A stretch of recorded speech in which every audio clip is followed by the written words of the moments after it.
Hello everyone, welcome back to the channel. So आज हम chemical kinetics से कर रहे हैं। केमिकल काइनेटिक्स का ये लेक्चर 4 है, ठीक है। लेकिन मैंने बोला था जैसे कि हम लेक्चर 4 में होमवर्क क्वेश्चन करेंगे एंड एक बहुत बड़ा ब्लंडर हो गया हमसे। मैंने लेक्चर 2-3 में बोल दिया था कि हमने 2 होमवर्क क्वेश्चन दिए थे। नहीं, एक होमवर्क क्वेश्चन था और 3 एक होमवर्क क्वेश्चन था जिसका हमने सॉल्यूशन प्रोवाइड नहीं किया था, जो कि ये है। एंड अब हम इस क्वेश्चन को डिस्कस करेंगे इन दिस लेक्चर, ठीक है। और जो हमारे 3 क्वेश्चंस थे, और वो जो 3 क्वेश्चन हैं हमने सॉल्यूशन के साथ उन्हें प्रोवाइड कर रखा था। एंड वो 3 क्वेश्चन ये रहे। तो फर्स्ट ये, सेकेंड एंड थर्ड, ठीक है। तो 3 क्वेश्चन ये वो क्वेश्चन है जिनको हमने सॉल्यूशन के साथ दिया गया है, ठीक है। And this one is your 4th question, जो हमने बोला था कि do try it by your self, ठीक है। ये 4 क्वेश्चन हमने सॉल्यूशन के साथ प्रोवाइड किए थे। एक क्वेश्चन हमने दिया था जो कि हमने सॉल्यूशन जिसका नहीं दिया था और बोला था कि हम ये क्वेश्चन एक्सप्लेन करेंगे, बट इन लेक्चर 4, जो लेक्चर 4 अभी चल रहा है करंटली, ठीक है। तो जिसने भी ये 4 क्वेश्चन जो सॉल्यूशन के साथ हमने दे रखे हैं नहीं किए, पहले जाके इन चारों के चारों क्वेश्चन को कर लेना। सॉल्यूशन दे रखे हैं, मैंने ये क्वेश्चन समझाए भी नहीं थे, बट एक ओवरव्यू दे दिया था कि हमें इन क्वेश्चन में करना क्या है, ठीक है। तो बस उस चीज़ वो चीज़ देख लेना। बाकी लेक्चर्स में दे रखे हैं, ये लेक्चर देखोगे आप तो उसमें आपको पता लग जाएगा, ठीक है। एक मिस्टेक बस यही होगी थी, हमने बोला था कि हमने 2 क्वेश्चंस दिए हैं जो सॉल्यूशन के साथ नहीं है, बट एक क्वेश्चन था जिसका हमने सॉल्यूशन प्रोवाइड नहीं किया था। बाकी 4 क्वेश्चंस ऐसे हैं जिसका हमने सॉल्यूशन प्रोवाइड किया हुआ है, ऑलराइट। जिसमें मैंने ये भी बोला था कि मुझे अगर ऐसा लगेगा कि मुझे जो सॉल्यूशन वाले क्वेश्चन मैंने दे रखे हैं, अगर मुझे लगेगा कि मुझे उसमें से कुछ क्वेश्चन ऐसा है कि समझाने वाला है, तो मैं वो समझाऊंगी। So I found 2 question from 4 question given, कि जो मुझे ऐसा लगेगा कि अब हाँ ये समझाना चाहिए। जैसे अब ये वाला क्वेश्चन देखो, ये भी मैंने लेक्चर में डाला हुआ है ये क्वेश्चन, ठीक है। तो क्वेश्चन है, the rate of certain reaction depends on concentration according to the equation this, what will be the order of reaction when concentration C is very high। देखो कंसंट्रेशन क्या होता है, मोल्स पर वॉल्यूम। कंसंट्रेशन का मतलब ये होता है, equation दे रखी है, वो कहते हैं अगर मान लो उसकी कंसंट्रेशन बहुत ज़्यादा हाई है और जब बहुत ज़्यादा लो है तब हम क्या करेंगे। देखो D C by D T is equals to K1C upon 1K2C। देखो अगर कंसंट्रेशन बहुत ज़्यादा हाई होगी, ठीक है, तो कंसंट्रेशन जब हाई है तो हमें यहाँ पे जो हमारा दोनों C है वो क्या है, एक कांस्टेंट की तरह एक्ट करेंगे। जब C बहुत ज़्यादा हाई होगा तो 1/C हम उसको क्या कर देंगे, 1/C को तो हम निगलेक्ट कर देंगे।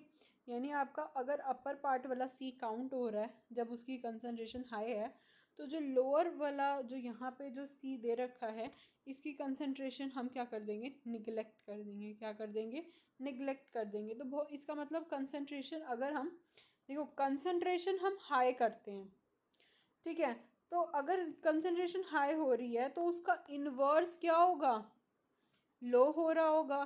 तो मतलब इसकी जो कंसंट्रेशन होगी वो बहुत कम होगी एंड वो निगलेक्ट हो जाएगी, ठीक है। निगलेक्ट हो जाएगी तो यानी यहाँ से सी को हटा दो, सी को हटा दो। अब के आ गया, यहाँ पे सिर्फ क्या आ गया, के। अब के सी में से जब आपने सी को निगलेक्ट कर दिया तो यानी के की तो कंसंट्रेशन ज़्यादा है, जो भी यहाँ पे के है, के कांस्टेंट है, वो ज़्यादा ही होगा। क्या होगा, ज़्यादा ही होगा। तो यहाँ पे ज़्यादा में जब आप 1 ऐड करोगे तो आपको मिलेगा तो एट द एंड ज़्यादा ही मिलेगा ना, ठीक है। तो इसका मतलब ये है कि -dC अपॉन dt जो आपका इक्वल आएगा K1C अपॉन के। सी यहाँ से हमने काट दिया क्योंकि इसकी कंसंट्रेशन निगलेक्ट हो जाएगी, क्योंकि 1/C बहुत ज़्यादा छोटा पड़ जाता है। और जो इसके आगे 1+ था ये भी हमने काट दिया। क्यों काट दिया ये 1+? क्योंकि आप ज़्यादा में अगर 1 ऐड करोगे तो आपको मिलना तो फिर भी क्या है, ज़्यादा ही मिलेगा ना। ठीक है, तो ये है इसका आंसर। एंड सब देखो ये वाला क्वेश्चन, अगर सी की कंसंट्रेशन बहुत कम है उस केस में हम क्या करेंगे। देखो सी की कंसंट्रेशन अगर कम है तो देखो के सी ऊपर तो सेम का सेम रहेगा, ऊपर तो कोई फ़र्क नहीं पड़ेगा, कम करो ज़्यादा करो जो है वो तो लिख देंगे। ठीक है, नीचे पे देखेंगे, नीचे अब क्या है, के की कंसंट्रेशन दे ही बहुत कम रखी है तो इसका मतलब वो कहीं ना कहीं ज़्यादा कंसंट्रेशन में आएगा, ये हमें ज़्यादा देगी। ठीक है, अब वही बात है कि इस केस में भी आप क्या करोगे, ये चीज़ सी यहाँ पे बहुत लो है लेकिन आपका 1+KC जो होगा वो एक के कांस्टेंट के इक्वल ले लेंगे हम उसे प्राइम में। ये कहते हैं कि अगर ऐसी चीज़ होती है तो हम इनको क्या कर लेते हैं, प्राइम क्वेश्चंस की तरह सॉल्व करते हैं। यानी अब 1+K2C है, सी की कंसनट्रेशन अब यहाँ पे बहुत कम है। ठीक है, कम में अगर आप 1 ऐड करोगे तो कुछ तो फ़र्क पड़ेगा, चाहे जैसे भी है। यहाँ पे आपको ये के कांस्टेंट तो दे ही रहा है। ठीक है, इन इट्स प्राइम। एंड अब यहाँ पे क्या करोगे, K1C अपॉन जो के डैश इसको ले लिया हमने के कांस्टेंट को, कांस्टेंट से मल्टीप्लाई करोगे, ये आपकी एक फर्स्ट ऑर्डर रिएक्शन यहाँ पे बन जाएगी। ठीक है, ये वाला क्वेश्चन ऐसा था कि जो कई बच्चों को समझ नहीं आ रहा था तो मैंने ये दोबारा से ये क्वेश्चन मतलब रिपीट कर दिया एक तरह से देखा जाए तो। एंड ये वाला भी क्वेश्चन है जो बच्चों को नहीं समझ आया।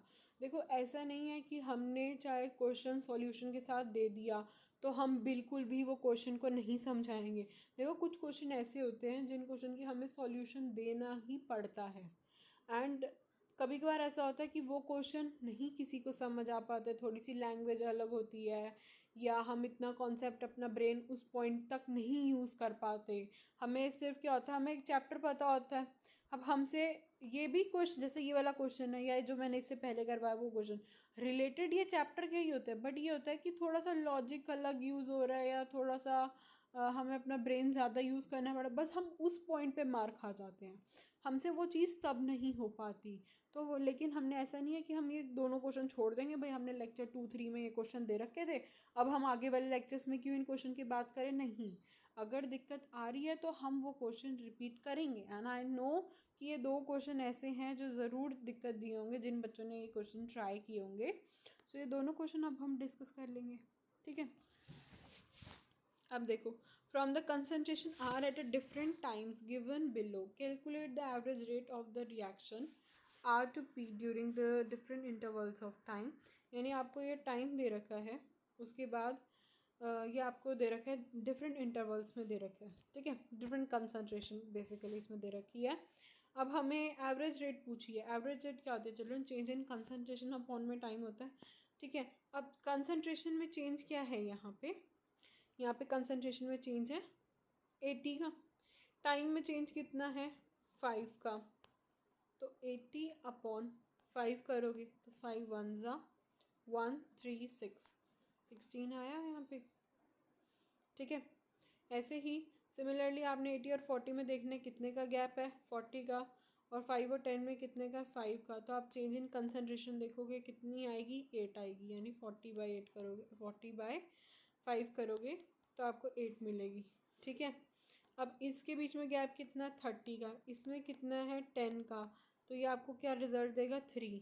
सिमिलरली इसमें कितने का गैप है आपको 7.5 का, एंड देन इसमें कितने का है 10 का, तो 7.5/10 कर दोगे तो 0.75 आपके पास आंसर आ जाएगा। ऑलराइट, चलो ये दोनों क्वेश्चन ऐसे थे जो मैंने पहले ऑलरेडी लेक्चर में दे रखे हैं। जिन बच्चों ने नहीं करे थे question, do try it once. Question अच्छे हैं, दिखने में टफ लग रहा है बट ब्रेन यूज़ करो, वर्ड टू वर्ड फोकस करो, देखो क्वेश्चन में क्या दे रखा है एंड उसे ध्यान से करो। एवरेज रेट पूछा हुआ है और हमें सिंपली डिफरेंट इंटरवल्स पे निकालना है एवरेज रेट, बट बच्चे कंफ्यूज हो गए कि ये क्या दे रखा है क्या नहीं दे रखा। और एक तो इस क्वेश्चन में हमने सॉल्यूशन प्रोवाइड कर दिया, सॉल्यूशन देख के बच्चों को ये नहीं समझ आ रहा कि ये सब चीज़ें क्या लिखी हैं, लेकिन ये वही लिखा है, ये सब चीज़ यूनिट का खेल है। ठीक है, अब अगर मैंने अब आपको क्वेश्चन समझा दिए तो आपको ये चीज़ें यहाँ पे अच्छे से समझ आ जाएंगी कि ये लिखी क्या है एक्चुअली। अब एक क्वेश्चन ये वाला था जो हमने दिया था, अब ये भी क्वेश्चन देख लेते हैं कैसे करना है। इस क्वेश्चन में कह रहा है certain substance A mix with the equimolar quantity of B at the end of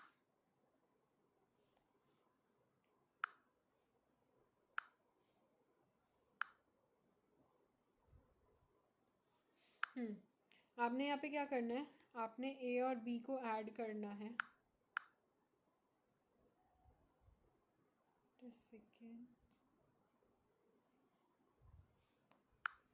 ए और बी को ऐड करोगे आपको क्या देगा रिजल्ट, मतलब चाहे जो भी दे। A certain substance A mix with the equimolar quantity of B at the end of the 60 minutes, यानी टाइम दे रखा है 60 मिनट पे। ए आपका 75% अनरिएक्टेड रहा, इसका मतलब 25% वो कैसा रहा, रिएक्टेड। देखो क्या कह रहा है क्वेश्चन में, आपने ए और बी को मिक्स किया, टाइम लिया 60 मिनट्स का, ठीक है, और ए जो है आपका 75% अनरिएक्टेड रहा। क्या रहा, 75% अनरिएक्टेड रहा, इसका मतलब 25% वो रिएक्ट किया होगा। Considering reaction to be zero order, देखो ज़ीरो ऑर्डर रिएक्शन है तो उसकी हमें पता है क्या है, R is equals to R not minus K T, यही चीज़ है इसकी यहाँ पे। ठीक है, अब आपको क्या निकालना है, जब क्या होगा, ए जो होगा वो हमारा 10% अनरिएक्टेड होगा। 10% अनरिएक्टेड का मतलब क्या है, 90% वो कैसा है, रिएक्टेड है। 90% कैसा है, वो रिएक्टेड है। ठीक है, अब हम इस चीज़ को यहाँ पे ऐसे करके लिख देंगे। चलो अब हम आगे क्वेश्चन को सॉल्व करते हैं।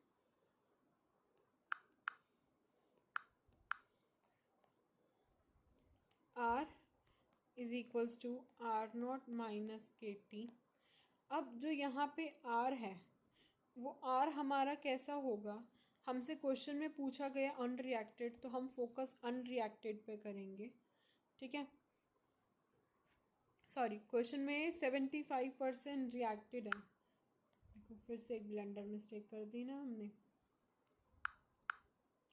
75% रिएक्टेड है और 25% अनरिएक्टेड है। Please please spare me for that, ये आप थोड़ा सा ठीक कर लेना। अब देखो, अब आर जो होगा, अगर आपका 75% रिएक्ट कर रहा है, 25% अनरिएक्ट कर रहा है, क्वेश्चन में भी हमसे पूछा 10% अनरिएक्टेड के लिए, तो हम आर को क्या लिख सकते हैं, आर नॉट बाय 4 लिख सकते हैं क्या। अब कहोगे मैम ये कैसे किया, देखो 25% अनरिएक्टेड है, इसका मतलब 25/100 यानी 25/100, दैट इज़ 1/4। 1/4 ऑफ इनिशियल, जो भी आपके पास इनिशियल था उसका आपने 1/4 किया। देखो आर जो होता है ये चीज़, ये आर रिमेनिंग होता है, ये होता है आर नोट का मतलब होता है इनिशियल, यानी रिमेनिंग आपका कितना है, रिमेनिंग कितना है, अनरिएक्टेड कितना बचा है आपका, 25% बचा है ना, यानी रिमेनिंग किसके इक्वल होगा, 25% किसके, इनिशियल के। Are you getting this point, this R here means the remaining one and this R not here means what, initial. तो यानी रिमेनिंग किसके इक्वल होगा, 25% उसके इनिशियल के, तो 25% का मतलब होता है 1/4 मीन्स 25/100 इंटू इनिशियल, इनिशियल आपका आर नॉट था, यहाँ से आपने वैल्यू निकाल ली। अब आर को आप इक्वल रखोगे किसके, R not by 4 is equals to R not minus, अब के की वैल्यू क्या हमें क्वेश्चन में गिवन है, नहीं, हमें तो ये निकालनी पड़ेगी। अच्छा, टाइम दे रखा है, टाइम दे रखा है 60 मिनट्स, मिनट्स में तो कोई प्रॉब्लम नहीं है, सच मिनट्स में दे रखा है तो हमारी तो आपको पता है यूनिट्स मिनट्स में भी आती ही हैं। चलो इसे थोड़ा सा छोटा कर लेते हैं, स्पेस कम है, हमने इसे दूसरा बना दिया। क्या आपको दिख रहा है ना, ये कंफ्यूज मत हो जाना क्या लिखा है। Let's take another colour. अब देखो यहाँ पे हम क्या करेंगे, इससे हम वैल्यू निकालेंगे। K60 is equals to R0 minus R0/4 कितना होता है 3R0/4। कुछ नहीं किया, नॉर्मल मैथ्स का लॉजिक यूज़ कर रहे हैं हम। यहाँ पे हम सिर्फ ट्रांसपोर्ट कर रहे हैं। ये जो माइनस K60 है इधर ले आए, ठीक है, मतलब हम उसको इधर ले आए, और ये R0/4 को हम इधर ले आए, तो R0 माइनस R0/4 3R0/4 आ जाता है। K की वैल्यू यहाँ से हम क्या निकाल लेंगे, ये कट कर देते हैं 20, तो ये आ जाएगा आपका R0/, ठीक है। यहाँ से हमारा K की वैल्यू आ गई। अब हम क्या करेंगे, जो हमें सेकंड कंडीशन दे रखी है, सेकंड कंडीशन है 10% हमने क्या निकालना है उसके लिए, अनरिएक्टेड के लिए, तो उसमें भी हम यही करेंगे, R is equals to R0 minus KT। अब जो R0 में R होगा, पहले देखो अनरिएक्टेड के लिए पहले अगर वो R है, ये तो पहले अगर R है तो 10% अनरिएक्टेड के लिए वो R0/10 हो जाएगा। कितना R0/10 हो जाएगा, अनरिएक्टेड तो इतना ही बचा है ना। 10% का मतलब क्या होता है 10/100, तो यानी 1/10, ठीक है। तो R0/10 इसको हम माइनस कर देंगे R0 से ही ना,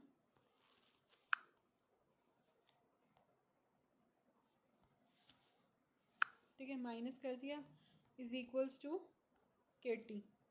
कुछ नहीं किया, ट्रांसपोज किया। अब ट्रांसपोज कैसे किया है, बच्चा कंफ्यूज हो जाएंगे। माइनस KT है, उधर भेज देंगे, R इधर आ जाएगा, तो क्या आ जाएगा R0 minus R minus R, तो R0 तो ये रहा, और R क्या था, रिमेनिंग क्या था R0 का 1/10, ठीक है, ये था। तो इसका आंसर क्या आएगा हमारे पास 9/10, ठीक है, इज इक्वल्स टू KT। अब 9/10 K की वैल्यू क्या थी हमारे पास, 9/10 R0 आएगा, ये 9/10 R0 आएगा, ठीक है, R0 भी तो था यहाँ पे। अब 9/10 R0 ये यहाँ पे भी लिख देंगे, इज इक्वल्स टू K क्या था हमारे पास R0/80 इंटू T। अब करेंगे यहाँ से असली गेम शुरू। T ये R0 से R0 गया, 0 से 0 गया, 9 8 ज़ा 72, सो आपका जो टाइम निकल के आया यहाँ से 72 आया। कुछ नहीं करना, देखो K तो जो भी यहाँ पे K है आपके पास, क्या वो अलग रहेगा, नहीं, K तो कांस्टेंट है, तो K तो सेम रहेगा, ठीक है। तो ऐसे हम क्वेश्चन को सॉल्व करेंगे। चलो, अब हमने जो लेक्चर 4 में फर्स्ट ऑर्डर रिएक्शन किया था, जिसके अंदर मैंने आपको सिर्फ और सिर्फ एक तरह से कह सकते हैं एक ओवरव्यू दिया था, दिखाया था कि हम फर्स्ट ऑर्डर रिएक्शन कैसे करते हैं।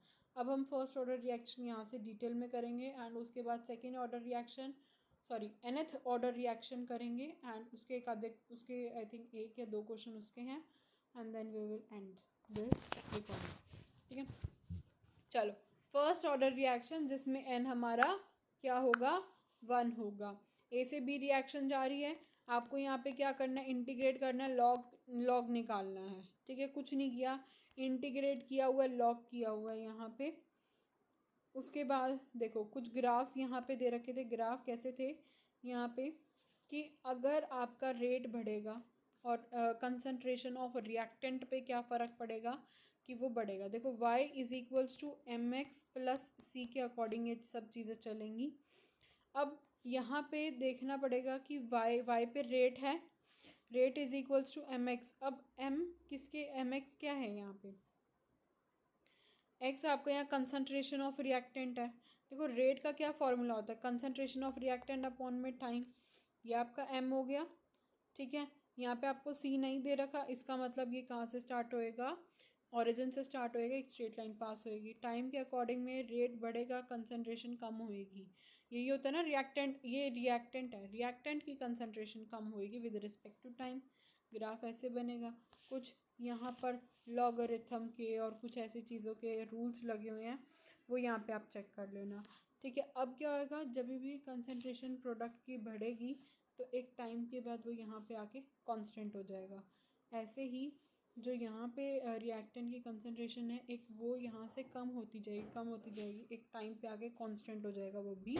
ठीक है, ऐसे ही प्रोडक्ट कहाँ से स्टार्ट होएगा, मीन्स वो प्रोडक्ट ज़ीरो से वो चीज़ बननी शुरू हो रही है, एक पॉइंट पे आके कांस्टेंट हो जाएगा। रेट डिक्रीज़ हो रहा है, वो भी एक पॉइंट पे आके कांस्टेंट हो जाएगा। कट नहीं करेगा, ये भी ग्राफ को कट नहीं करेगा, ये भी नहीं कट करेगा, मतलब ये एक टी इन्फिनिटी तक चलता ही जाएगा। नेक्स्ट है हमारे पास ये वाला ग्राफ।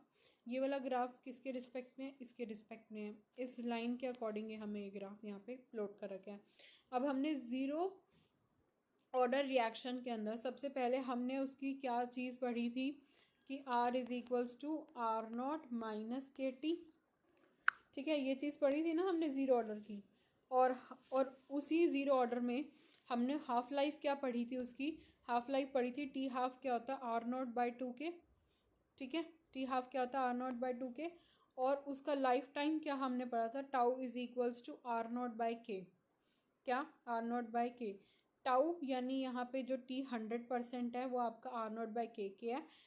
और लाइफ टाइम जो, सॉरी, हाफ टाइम जो होगा, बस उसको क्या करना है, जो भी टाउ है R0/K को 2 से डिवाइड कर देना है। यही चीज़ हमने ज़ीरो।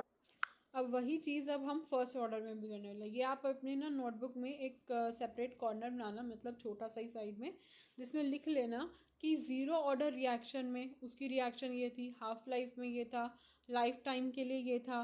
फिर लाइन छोड़ के फिर लिखना कि फर्स्ट ऑर्डर रिएक्शन में रिएक्शन क्या थी उसकी।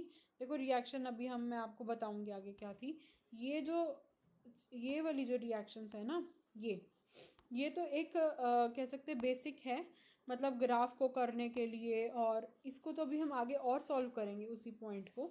जैसे ये जो चीज़ है ना, इसको हमने देखो इतना सॉल्व किया, इसे अभी हम थोड़ा सा और सॉल्व करेंगे ताकि हम अपने न्यूमेरिकल क्वेश्चन कर सकें। जैसे हमने ज़ीरो ऑर्डर के लिए हमने फाइनली उसे ऐसे करके बनाया था ना, ऐसे ही अभी हम इसे भी बनाने वाले हैं, इसकी भी एक इक्वेशन निकालने वाले हैं। ऑलराइट, तो अभी उसके लिए थोड़ा रुको। उससे पहले फर्स्ट ऑर्डर रिएक्शन की ये चीज़ पढ़ो कि टी हाफ किसके इक्वल होगा, ln2/K के। ln2 की जो वैल्यू होती है वो 0.693 में के इक्वल होती है। लॉगरिथम जिसे नहीं अभी तक मतलब जिसका लॉगरिथम नहीं हो रखा या जिसे लॉगरिथम नहीं आता, तो मैं चैनल पे जल्दी ही वीडियो डालने वाली हूँ लॉगरिथम की, डिफरेंशिएशन की, इंटीग्रेशन की। यानी इन तीनों की अलग अलग वीडियो बनेगी, एक लॉगरिथम की बनेगी, एक डिफरेंशिएशन इंटीग्रेशन की वीडियो।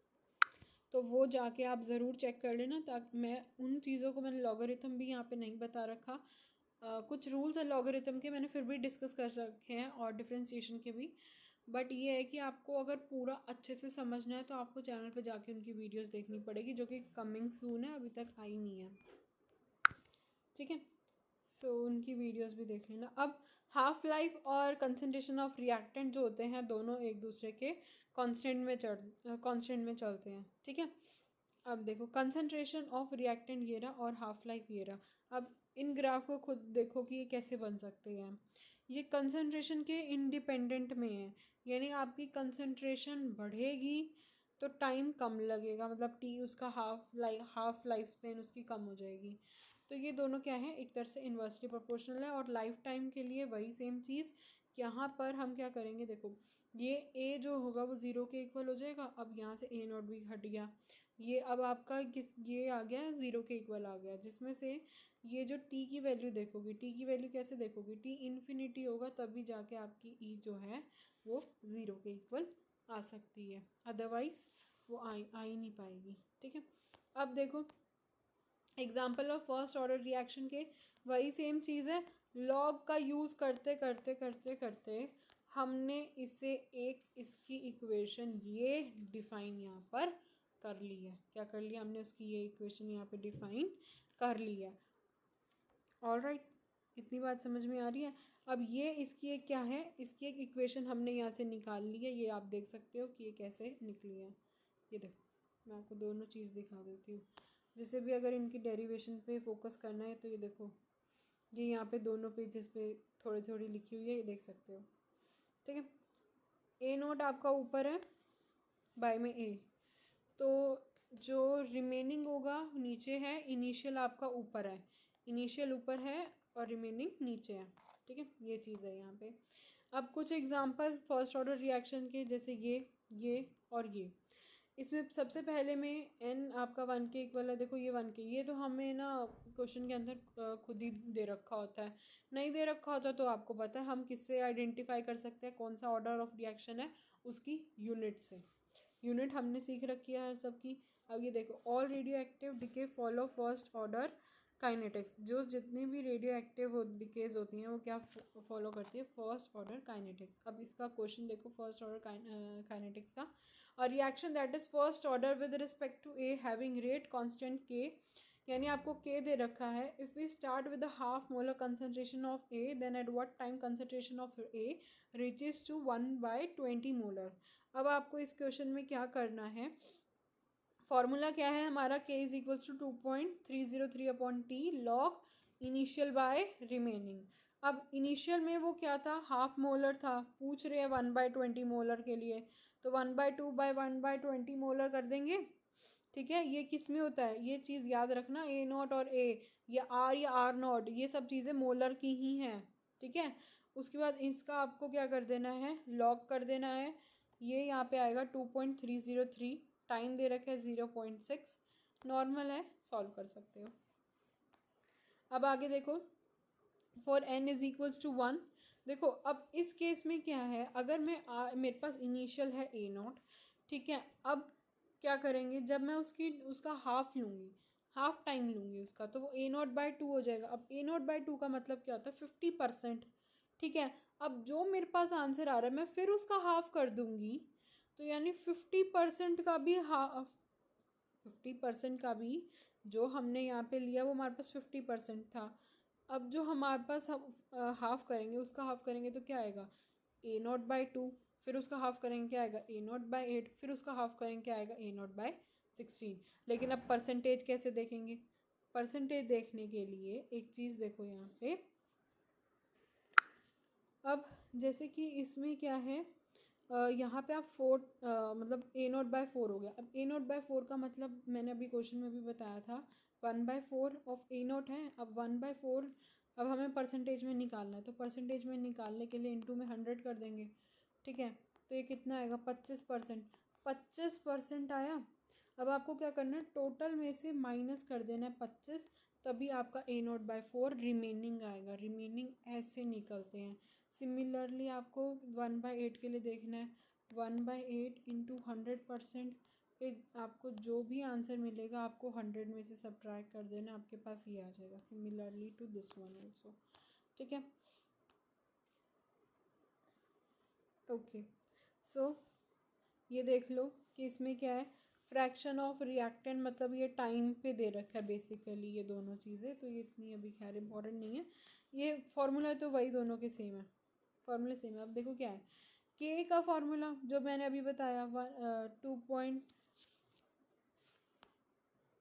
एक चीज़ यहाँ पे ध्यान रखना कि क्वेश्चन में एक होता है ln, एक होता है log, दोनों में ज़मीन आसमान का फ़र्क है। ln कुछ और होता है, log कुछ और होता है। देखो अगर आपको ln से log में आना है तो आपको मल्टीप्लाई करना होगा उसे 2.303 से, जो भी हमने ऊपर फॉर्मूला करा उसके अंदर 2.303 हमें यहाँ पर दे रखा है, और यहाँ पे हमें ln में दे रखा है। ठीक है, तो हमारे पास क्या है, के दो फॉर्मूले हैं, एक तो ये वाला जो हमने अभी निकाला, ठीक है, एक के का ये वाला फॉर्मूला जो फर्स्ट ऑर्डर का हाफ टाइम वाला फॉर्मूला है ना ये। ठीक है, और ये वाला फॉर्मूला अभी हमने किया, इस फॉर्मूले को भी देखते हैं ये कहाँ से आया, ln2/t हाफ को हम इसे जाएंगे पीछे। देखो ये वाला फर्स्ट ऑर्डर रिएक्शन का हमने यहाँ से टाइम लिया, टाइम टी हाफ क्या आ रहा था, ln2/k। सिमिलरली हमने एक ये वाला फॉर्मूला भी यहाँ से निकाला, k is equals to this one. अब यहाँ से ये दोनों चीज़ें आ गई, हम इन दोनों चीज़ों को इक्वेट करेंगे और जब भी हम इसे सॉल्व करेंगे तो हमारे पास ये आएगा। अभी इसके न्यूमेरिकल्स नहीं है इसमें, बट हम इसके न्यूमेरिकल्स इस टॉपिक पे लाएंगे but in the next recording, ठीक है। चलो ये वाला क्वेश्चन देखते हैं। इस क्वेश्चन में क्या है, इस क्वेश्चन में है reaction follows first order of kinetics, time taken for completion of 99% in 32 minutes, then at what time it will complete in 99.9%, ठीक है।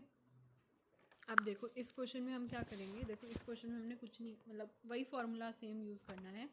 फार्मूला क्या था, फर्स्ट ऑर्डर काइनेटिक्स का, जो हमें क्वेश्चन में भी ऑल्सो गिवन है। तो k is equals to 2.303 upon में टाइम क्या दे रखा है हमें 32 मिनट्स का, ठीक है। लॉग क्या करेंगे, इनिशियल अपॉन रिमेनिंग। इनिशियल देखो होता क्या है, 100% हमेशा हमारा इनिशियल जाता है, ठीक है, जब भी परसेंटेज की बात करें। और रिमेनिंग क्या है, 99 मिनट्स, 99% की बात करें तो 99% आपका कैसे निकलेगा, रिमेनिंग परसेंटेज है आपका, ठीक है। तो ये क्या है, 100 माइनस 99 होगा, कितना बचेगा 1, ठीक है। एक आपकी इक्वेशन ये बन जाएगी।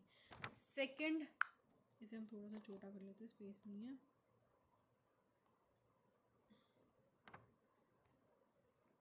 सेकंड क्या है,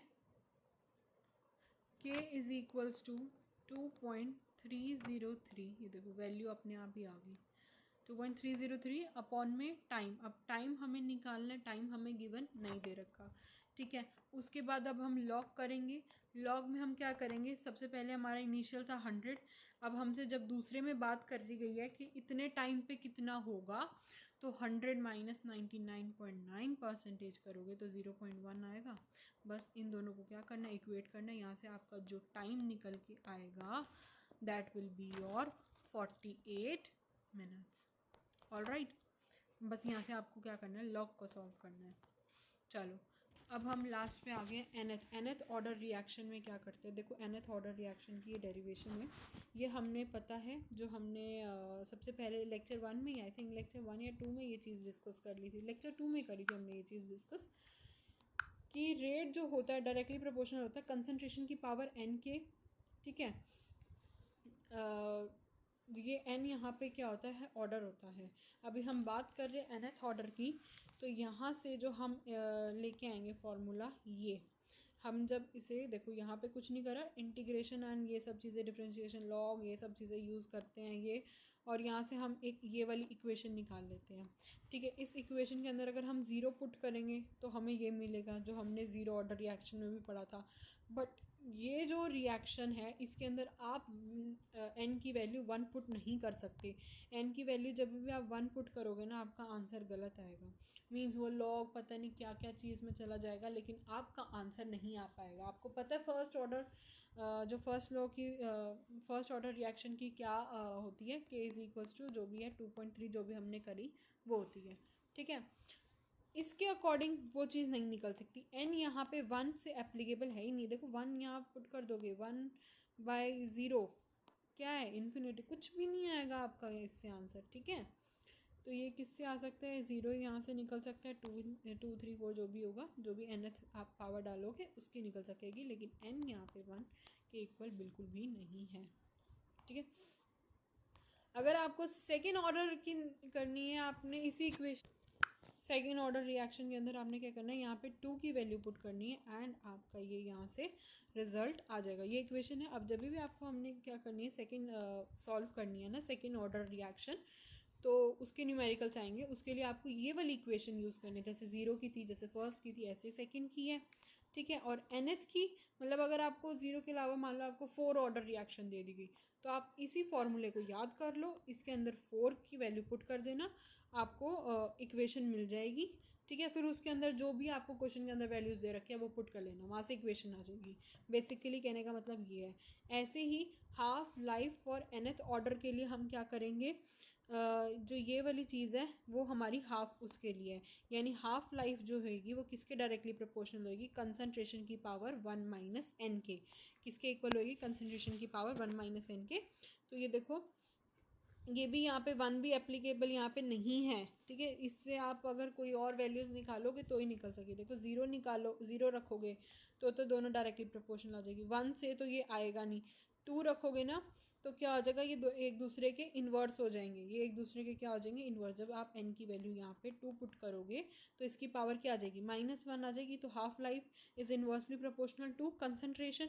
तो ये ऐसा हमसे न्यूमेरिकल्स में सॉरी MCQs में भी पूछा जाता है कि बताओ ऐसी कौन सी पावर है जो हम इसमें पुट करने से हमें वो इन्वर्स में वैल्यू देती है। तो वो ऑप्शन देंगे 0 1 2, तो आपको वहाँ से 2 या जो भी होगा वो पिक करना पड़ेगा, ठीक है। अब एक ये क्वेश्चन है लास्ट हमारा, इसमें क्या है, जब भी हम टी हाफ करेंगे रिएक्शन को, रिएक्शन हमारी हाफ हो रही है, as the initial concentration of the reactant is double, find the order. देखो इसमें भी कुछ नहीं करना, इसे खुद से ट्राई करना। खुद से कैसे ट्राई करना, फिर भी हिंट दे रही हो। चलो, ये वाली जो हमारी हाफ लाइफ की हमने निकाली है एक ये वाली चीज़ डायरेक्टली प्रोपोर्शनल, इसे क्या करना है आपको, एक बार कंसंट्रेशन को क्या करना है, हाफ करना है।